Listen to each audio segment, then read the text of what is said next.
నీ మహిమాతి సంయమనం కోపాగ్ని రగులో చేసి చేతావలదాహి చేతవు నీపై లేచు వారిని. మరి రెండవ సెక్షన్లో అమ్మ శ్రద్ధ వినాలి. అటు ఇటు మాకు ఎవరైనా అటు ఇటు కదిలేరనుకో మాకు ఇబ్బంది కలిగింది అనమాట. నిశ్శబ్దంగా వాక్యం వినాలి. ఎవరు నిద్ర బాగూడదు, లేఖనాలు గమనిస్తూ ఉండాలి. దేవుడైన యెహోవా కూడా సెలవిచ్చాడు, మోషే నువ్వు ఎలా వింటున్నావో జాగ్రత్తగా నా మాట అంటాడు. మన దేవుని సన్నిధికి వచ్చినప్పుడు జాగ్రత్తగా మాట వినాలి. ప్రార్థన చేసుకుందాం. పరిశుద్ధమైన తండ్రి, స్తుతి స్తోత్రములో మీ ప్రియ కుమారుడేస్తున్నామని ప్రార్థన చేస్తున్నాం తండ్రి. వాక్యం మీది కనుక మీరు మాకు బోధించి సహాయం దయచేయమని. రెండవ సెక్షన్లోకి వెళ్ళి చూడగా మీరు మాకు సహాయం దయచేయమని, ఆలోచన తలంపులు దయచేయమని, మీ సహాయం ఉంచమని యేసుక్రీస్తు నామమున ప్రార్థించి వేడుకొనుచున్నాము తండ్రి, ఆమేన్. ప్రియమైన సహోదరులారా, గత మొదటి సెక్షన్లో మొదటి భాగములో మనం నేర్చుకున్న క్లుప్త సందేశము మరలా విశదపరచుచున్నాను. ఏమిటంటే రెస్పెక్ట్ ఆఫ్ పర్సన్స్, వ్యక్తుల పట్ల గౌరవం. ఎందుకు మనుషులందరినీ మనం గౌరవించాలంటే మనుషులందరిలో ఉండేది రక్తమే. ఒక మనిషిని నుండి మనుష్య జాతి ఉద్భవించింది. ఒక మనిషి నుండే, ఒక రక్తము నుండే. దేవుని యొక్క ఉద్దేశం ఏంటంటే మనుషులందరూ దేవుని ఎదుట సమానము. అందుచేత మనము మనుషులందరిని కూడా సహోదరులుగా ఎంచాలి. మనం అందరము సహోదరులమే, ఒకే తల్లిదండ్రుల నుండి జన్మించిన వారము, ఈ భూలోకంలో వ్యాప్తి చెందాము. అనేక భాషలు ఉన్నప్పటికీ, అనేక ప్రాంతాలు విస్తరించినప్పటికీ, అనేక తెగలుగా వ్యాప్తి చెందినప్పటికీ సర్వమానవాళి, వన్ బ్లడ్, ఒక మనిషి నుండే వచ్చారు. ఆ విషయాన్ని మనం ఇప్పటి వరకు చదివినాము. అయితే ఇంకొక లేఖన భాగం కూడా చదువుకుందాము. దయచేసి గమనించినట్లయితే అపోస్తుల కార్యములో మీరు శ్రద్ధగా వినాలి. అపోస్తుల కార్యములో 17వ అధ్యాయములో అరియోపగు అనే స్థలం వద్ద ఒక ఎత్తైన స్థలములో నిలబడి పౌలు గారి యొక్క ప్రసంగములో ఆయన జ్ఞాపకం చేస్తాడు. యూదుడైన ఆయన ఏమని జ్ఞాపకం చేస్తాడంటే అపోస్తుల కార్యములో 17వ అధ్యాయం 2nd సెక్షన్, అపోస్తుల కార్యములో 17వ అధ్యాయము 26వ వచనములో మనం చూసినట్టయితే, నా ప్రియమైన సహోదరులారా శ్రద్ధ గమనించాలి. ఏమిటనగా, మరియు యావత్ భూమి మీద కాపురముండుటకు ఆయన ఒకని నుండి ప్రతి జాతి మనుషులను సృష్టించి, ఈ మాట చూడండి, ఆయన ఒకని నుండి, ఒకరంటే ఎవరు? ఆదాం. మొదట మానవుడు ఎవరు? ఆదాం. ఆదాం ఎవరు? జీవించు ప్రాణి. మొదట కొరింథీ పత్రిక 15వ అధ్యాయము 45వ వచనము, ఆయన జీవము ప్రాణి అయ్యాడు, మొదటి మానవుడు. ఈ విషయాన్ని జ్ఞాపకం చేస్తూ మరి యావత్ భూమి మీద కాపురముటకు ఆయన ఒక్కని నుండి ప్రతి జాతి మనుషులను సృష్టించి వారు ఒకవేళ దేని వైపు తడువులాడి కనుగొందురేమో అని తన్ను వెతుకు నిమిత్తము నిర్ణయ కాలమందు వారి నివాసములకు పొలిమేరలను ఏర్పరచెను. పొలిమేరలు ఏర్పరిచాడు. ఆయన మనలో ఎవరికి దూరంగా ఉండేవాడు కాడు. ఆయన వలనే మనము బ్రతుకుచున్నాము, చలించున్నాము, వెలికి కలిగి ఉన్నాం. అది ఆయన జీవాత్మ ఇచ్చాడు కాబట్టి బ్రతికున్నాము. జీవాత్మ లేకపోతే ఏమైపోతారు? దేహం విడిచిపోతే ఏమైంది? డెడ్ బాడీ అయింది. మరలా ఎక్కడి నుంచి వచ్చాడో మరలా మట్టిలో కలుపుతాడు అంతే. అయితే శ్రద్ధ వినాలండి. ఒక మనిషి నుండి అని ఇక్కడ తెలుగులో అనువాదం, ఇంగ్లీష్లోను అనా అపోస్తుల కార్యములు 17వ అధ్యాయము, తెలుగు రాస్తాను, 17వ అధ్యాయము 26వ వచనములో 17:26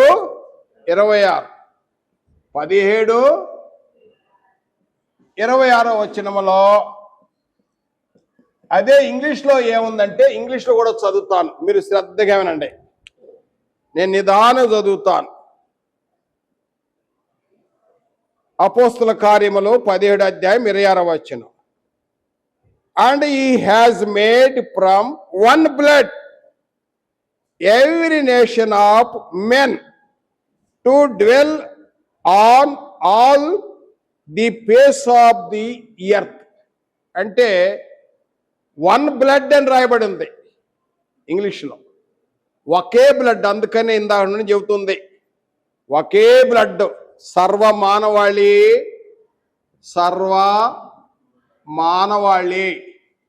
ఎక్కడి నుంచి వచ్చారు? One blood.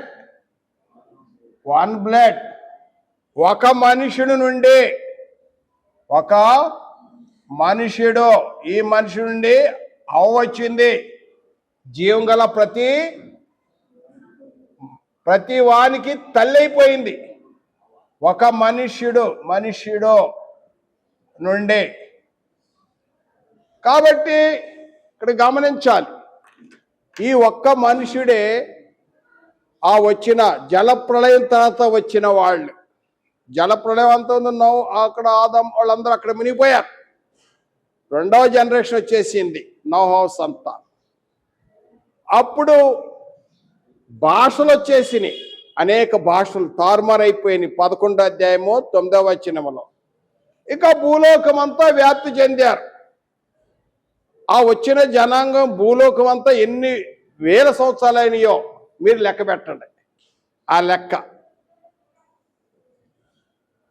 ఎక్కడి నుంచి వచ్చారు వీళ్ళు? వన్ బ్లడ్, వన్ మ్యాన్, అంతే. అలాంటప్పుడు ఇంకా మనుషుల్లో భేదాభిప్రాయాలు ఉండాలా? ఒకరు చూసుకొని ద్వేషించాలా? ఒకరొకరు నువ్వు తక్కువ నేను ఎక్కువ అనుకోవాలా? లేదు, దేవుని దృష్టిలో అందరూ సమానమే కదండి. అయితే ఇప్పుడు ఒక విషయాన్ని, నేను ఒక కార్పొరేట్ హాస్పిటల్లోకి ఎప్పుడు చెక్కింగ్కి వెళ్తాను. ఐ బిలీవ్ నేనేందంటే, రోగుల కొరకు వైద్యుడు యేసుప్రభు వారు చెప్పాడు, పాపుల కొరకు యేసు రక్తం అవసరం. ఎవరు పాప అనుకుంటాడో ఆయనకి యేసు రక్తం. పాపి అనుకుని నేను పాపిని కాదంటే అవసరమే లేదు. నాకు జబ్బు లేదనుకుంటే డాక్టర్ దగ్గరికి వెళ్ళే అవసరమే లేదు. అలాగనే మేము బ్లడ్ టెస్ట్కి ఒక కార్పొరేట్ హాస్పిటల్ ఈ హైదరాబాదు మహానగరంలో వెళ్తూ ఉంటాం. ఈ ప్రాంతం మనకు దగ్గరే. ఆ ప్రాంతంలో చాలా ధనవంతులు ఉంటారు. ఆ ఏరియా అంటే మీకు తెలుస్తుంది, నేను ఆ పేరు చెప్పడం లేదు. ఆ హాస్పిటల్లో నేను ఒక స్టాట్యూ చూశాను. ఆ స్టాట్యూ ఏంటంటే ఇట్లా ఉంటుంది.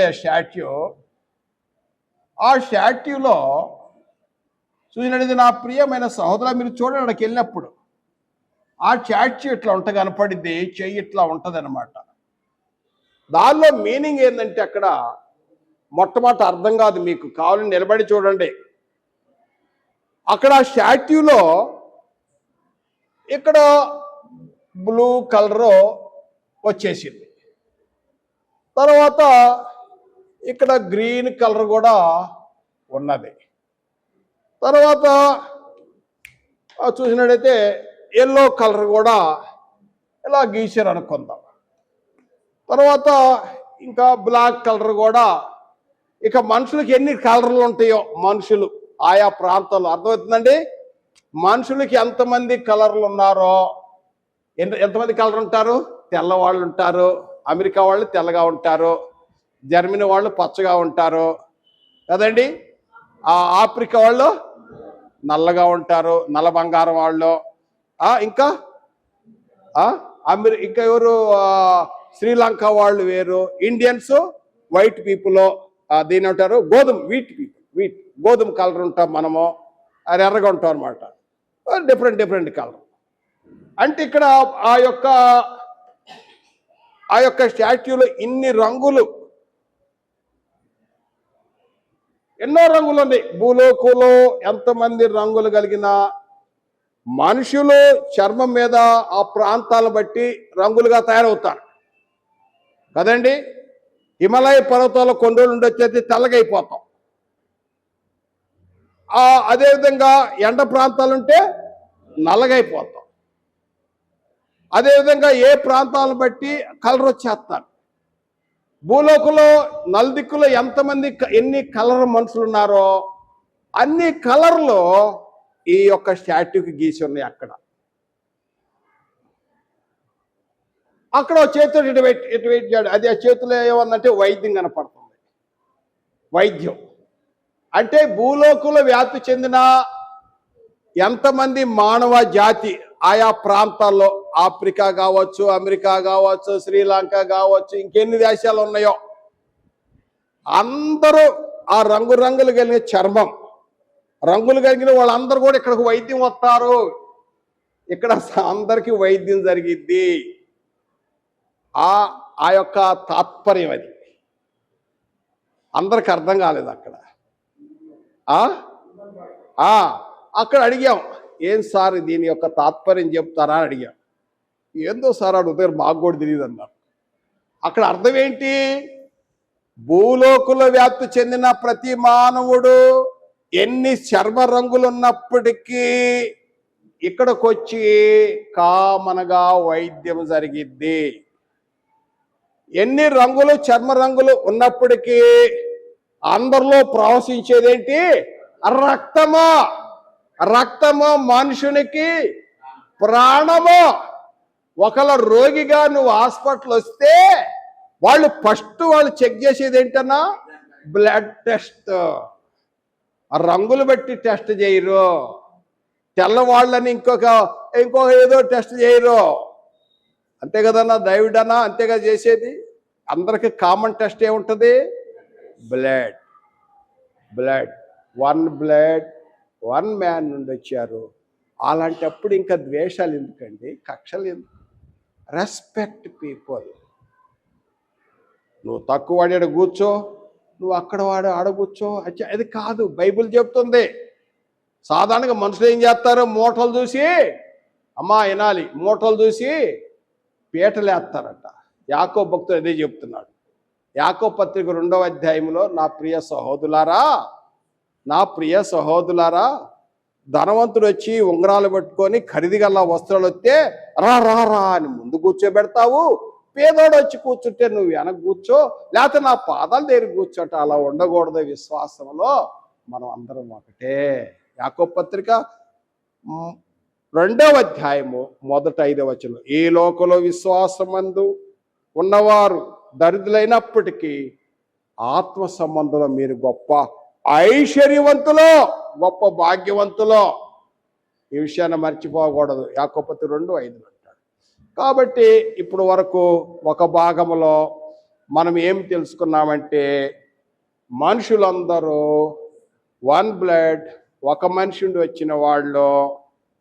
కాబట్టి మనము వ్యక్తుల పట్ల గౌరవము కలిగి ఉండాలి. తర్వాత నేనైతే నా ప్రియ ఇది జనరల్గా చెప్పాను. జనరల్గా విషయాన్ని జ్ఞాపకం చేస్తున్నప్పుడు 2వ భాగంలో ఇక చూసినట్టయితే, దేవుని ఎదుట మనుషులందరూ సమానమే. ఆ రోజుల్లో ఈ విషయాన్ని జ్ఞాపకం చేస్తున్నాను. పేతురు గారు యూదుడు, వారికి ధర్మశాస్త్రం ఉంది. పేతురు గారు వారు అబ్రహాము సంతానం, వారికి ఒక ప్రత్యేకత ఉంది. వీరు అన్ని జనుల దగ్గరికి రారు, వీరికి చాలా నిష్ఠ, వాళ్ళు ప్రత్యేకత. ఎవరండి? యూదులు. అదే సమయంలో అన్ని జనులు ఉన్నారు కదండి. ఎవరండి? అన్ని జనులు అంటే యూదులు మినహాయించిన వారందరూ కూడా అన్య జనాంగమే. అంటే గ్రీకులు, రోమీలు, ఫస్ట్ గ్రీకుల ప్రభావం, రోమీలు, అంతకుముందు మాదీలు, పారసీకులు కదా, అంతకుముందు బబులోనీలు. ఇదంతా చరిత్ర చాలా ఉంది. అక్కడి నుంచి ఇదంతా చరిత్ర మనకు తేటగా ఇప్పుడు కనపడుతుంది ఎన్నో ప్రూఫ్లతోటి. అయితే ఇక్కడ ధర్మశాస్త్రం కలిగిన వారు వీళ్ళందరూ ఒక ప్రత్యేకత అయితే, ఇక మిగిలిన వాళ్ళందరూ కూడా ఎవరండి? అన్య జనాంగము. అయితే యూదుల్లో అప్పటికి ధర్మశాస్త్ర ప్రకారంగా వారు చాలా నిష్ఠ కలిగి ఉన్నారు. చాలా నిష్ఠ. వాళ్ళు ఏంటంటే, మేము యూదులమో, మాకు ధర్మశాస్త్రం ఉన్నది, మేము ప్రత్యేకమైన వారము, అన్ని జనాంగమైన వారు, మీరు అంటరాని వారు అనే ఆలోచన వారికి ఉన్నది. యూదులకు అలాంటి ఆలోచన ఉన్నది. అయితే అపోస్తుల కార్యములో 10వ అధ్యాయంలో నేను వివరణ చేస్తున్నాను, మీరు పరిశుద్ధ గ్రంథమును గమనించండి. చాలా ఓపికతో తెలియజేయుచుండగా మీరు కూడా శ్రద్ధతో లేఖన భాగాలను గమనించవలెను. అపోస్తుల కార్యములో 10వ అధ్యాయములో మొట్టమొదటైన అన్యుడు కొర్నేలి, ఆయన శతాధిపతి. ఆయన అంటే 100 మీద ఇటలీ పట్టాలములో ఆయన చాలా భక్తిపరుడు, దాతృత్వం కలిగిన వాడు, పేదల ఒక శతాధిపతి, ఒక మేజర్ ర్యాంక్, ఒక ఎస్పీ ర్యాంక్, 100 మీద అధికారి. అంత అధికారి ఎంత భక్తిపరుడుగా ఉన్నాడంటే, అతడు చాలా భక్తిపరుడుగా ఉన్నాడు, బహుదాన ధర్మాలు చేస్తున్నాడు. ఎల్లప్పుడూ యూదులు ఏ విధంగా ప్రార్థన చేస్తారో ముమ్మారు దేవునికి ప్రార్థన చేస్తూ ఉంటాడు. కుటుంబం మొత్తం ప్రార్థన కుటుంబం. ఇతడు అన్యుడు. ఇతని ప్రార్థన దేవుని దగ్గర వినపడింది. నువ్వు అనుకోవచ్చు, నా ప్రార్థన దేవుని వింటలేదేమో, దేవుడు నన్ను మర్చిపోయాడు అనుకుంటావేమో. మనం పలకబడిన ప్రతి మాట వేవ్స్ తరంగంలాగా వెళ్ళిపోతా ఉంటాయి. ఇక్కడ నేను ఫోన్లో మాట్లాడితే మీకు వినపట్లేదా? వినపడుతున్నాయి. ఎప్పుడైతే మనం ప్రార్థన చేస్తామో we connect with the God. ఇర్మియా గ్రంథము 33వ వచనం, ఇర్మియా గ్రంథం 33వ వచనం, ఇర్మియా గ్రంథం 33వ అధ్యాయం 3వ వచనం. గాడ్స్ టెలిఫోన్ నెంబర్ అంటారు. ప్రేయర్లో కనెక్ట్ అయిపోతావు. నువ్వు ప్రేయర్ చేస్తున్నావు లేదా? ఇంతవరకు నీ ఫోన్ కనెక్షన్ అయిందా లేదా? ప్రేయర్ చేయండి. ఏకుందాలించిపోయింది, లేకపోతే ఆన్లైన్స్ ఆర్ వెరీ బిజీ అంటే వచ్చింది. ఏకాంతంగా ఉండి ప్రేయర్ చేయండి, లైన్ క్లియర్ అయింది. దేవునితో సంబంధం ప్రేయర్ చేస్తా ఉన్నాడు. దేవుని దగ్గర పడింది.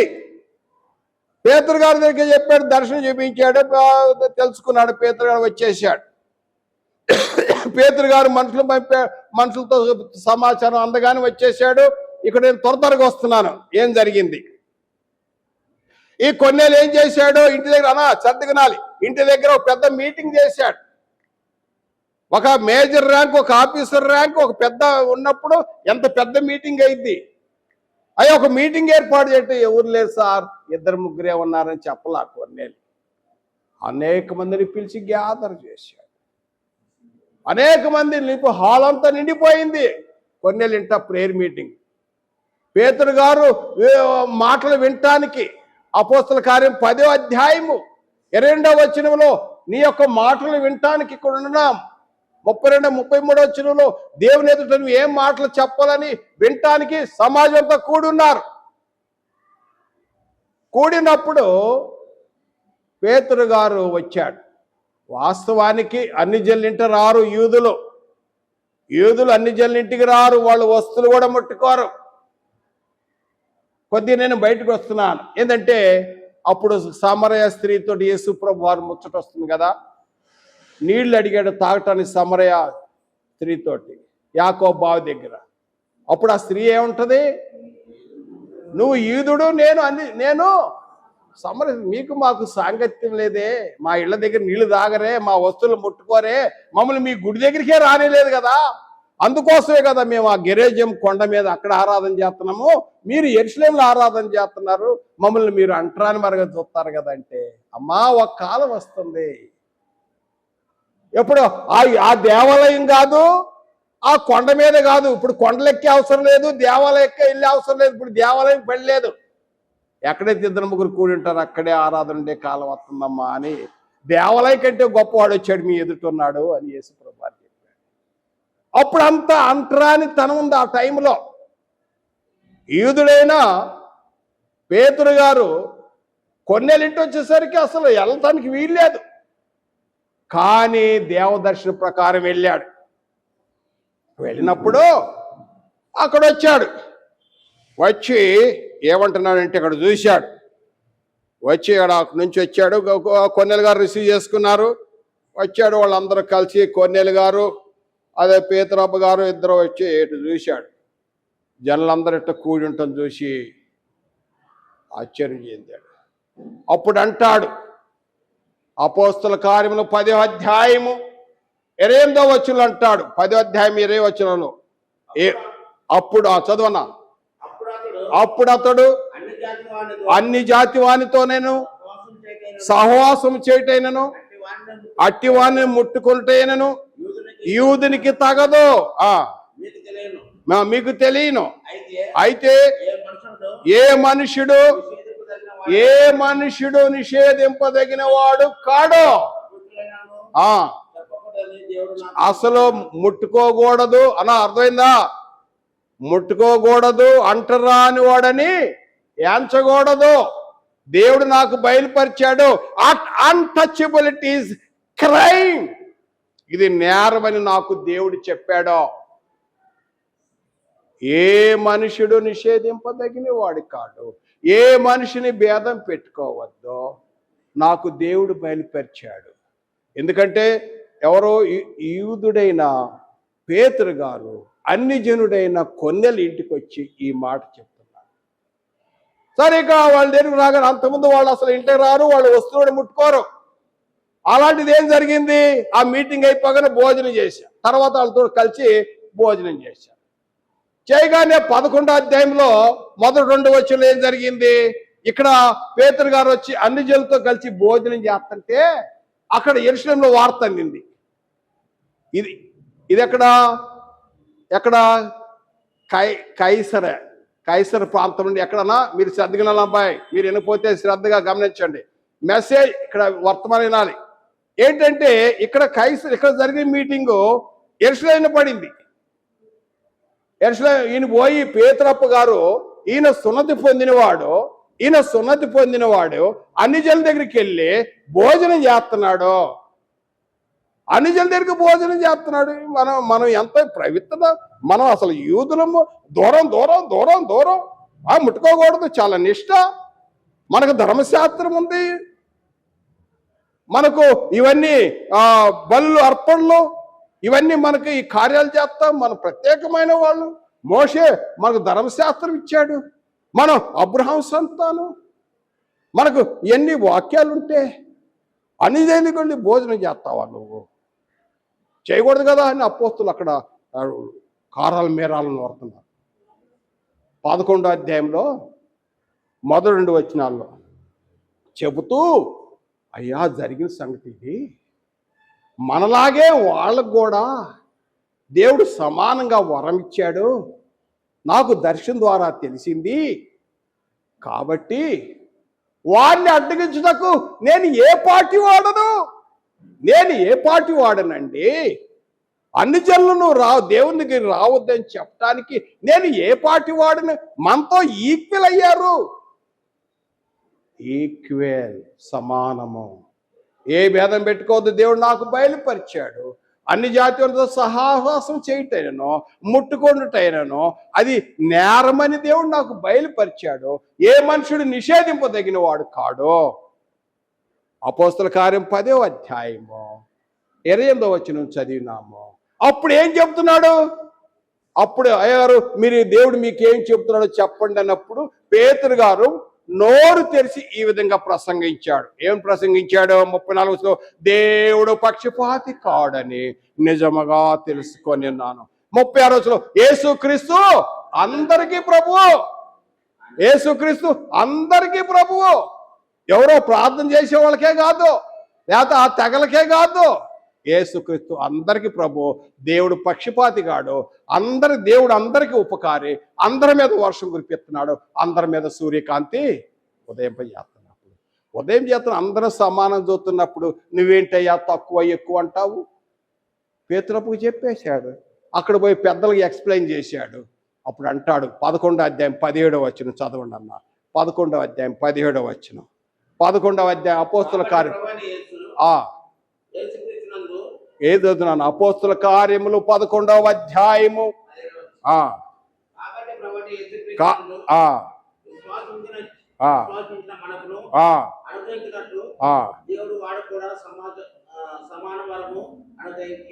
వారికి కూడా సమాన వరం అనుగ్రహించున్నాడు. చదవన్నా. దేవుని అడ్డగించుటకు నేను ఏ పార్టీ వాడను?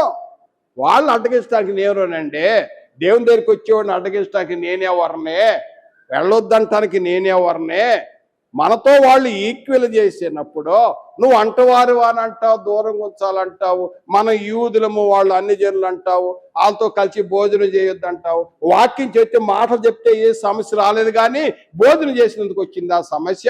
కానీ దేవుడు ఏమంటున్నాడంటే వీఆర్ ఆల్ ఆర్ ఈక్వల్ అని అర్థమైంది కదన్నా.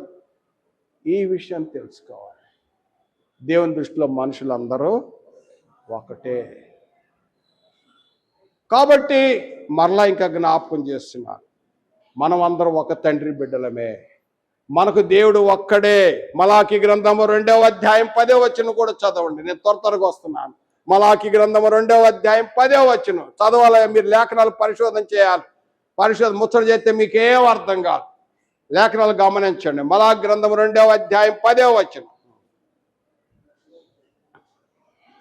ఏమంది? లేఖనాలు పరిశోధన చేసిన తెలుసు. మలాకి గ్రంథము 2వ అధ్యాయం 10వ వచనం అని చెప్పి మనకు తండ్రి ఒక్కడే. ఒక్కడే దేవుడు కాడా కదండి. మనకు తండ్రి, మనం ఒక ఇంట్లో మనకు తండ్రి ఉన్నప్పుడు, మనకు తండ్రి ఒక్కడే తండ్రి అప్పుడు భేదాలు ఉంటాయా? మనందరూ సహోదరులే కదా. ఎందుకు ఆ భేదాలు? తర్వాత నేను జ్ఞాపకం చేస్తాను, దయచేసి గమనించండి. తర్వాత చూడైతే తోటి మానవులను యేసుప్రభు అని చెప్పాడు, లవ్ గాడ్, లవ్ అదర్స్. సహోదరులు ప్రేమించాలి. ప్రేమ. తర్వాత గమనించుంటే మనమందరం కూడా ఒకటేని జ్ఞాపకం చేస్తూ రెస్పెక్ట్ పీపుల్, రెస్పెక్ట్ పర్సన్స్. ఎందుకంటే క్రీస్తు యేసులోనికి బాప్తిసం పొందిన మీరందరూ క్రీస్తును ధరించుకున్నారని మీరు ఎరగరా? యూదుడని లేదు, గ్రీకు దేశస్తుడని, స్త్రీ అని లేదు, పురుషులు లేదు, ఏ భేదం లేదు. అందరూ క్రీస్తు ఒకటే. ఏ భేదం ఉండకూడదు. మనం అందరం ఒక రొట్టెలోనే పాలు పంపుతున్నాం కదా. ఒక రొట్టెలోనే ఒక ప్లేట్లో పొందుతున్నప్పుడు, ప్రభు బల చేస్తున్నప్పుడు ఇంకా భేదాలు ఎందుకు? అలాంటి భేదాలు పెట్టుకుంటే క్రైస్తవుడు అది దేవునికి ఇష్టం కాదు. కొరింథీ రాసిన మొదటి పత్రిక 11వ అధ్యాయం 17-18 వచనంలో ఈ ఆజ్ఞ ఇచ్చుతూ మీకు మెచ్చుకొనను ప్రభు వల్ల కారు ఏంటంటే మీరు భిన్నాభిప్రాయాలు ఉన్నాయి. మీరు ఎవరు యోగ్యులో ఒకరికంటే ఒకరు గొప్పవాళ్ళు అనుకుంటున్నారు.